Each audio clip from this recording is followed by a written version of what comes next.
towards the end of the season, but I wasn't catching up to the fastball. Yeah. So that was the biggest thing is really because I was kind of falling over a little bit with my load and my, getting ready to swing. So the biggest thing I worked on was, my posture, where the weight was on the back of my foot and really my front elbow.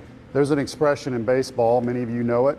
I know you know it, which is, hey, you want to be a good breaking ball hitter, don't miss the fastball. Exactly. And you can take a fastball on the inside part of the plate and you can shoot it right center 15, 20 rows deep. Very few people in the major leagues can do that in their prime.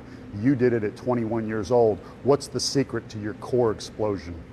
It's really, trying to drive that energy through the ground, whenever I swing. It's not, I had a tendency to slide a little bit. So this offseason I was really working on, when I land, a big talk about it was when you land, it almost looks like you're in your normal stance. So like the weight of, where you are should be almost the same. It shouldn't be, here, it shouldn't be back here. It should be center, of the ground, and that way you can rotate and use all the energy that you can. When you leak a little bit or you stay back on your back leg, you lose power.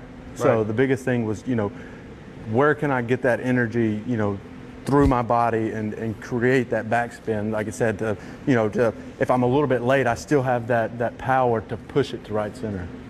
And you've always kind of thought that way? Or is Yeah, that yeah, something that's, my dad always driven that into me, anybody can pull the ball.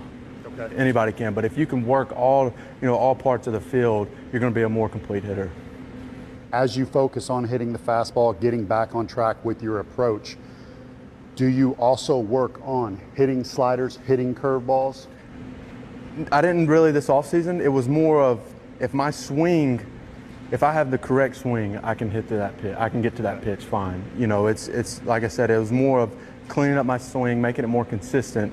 Okay. That way I can still react to the fastball and then, see that second read. A lot of people don't know about, you make a read, as soon as the guy throws it, and then you make a second read, whether it's a two-seam, whether it's a slide.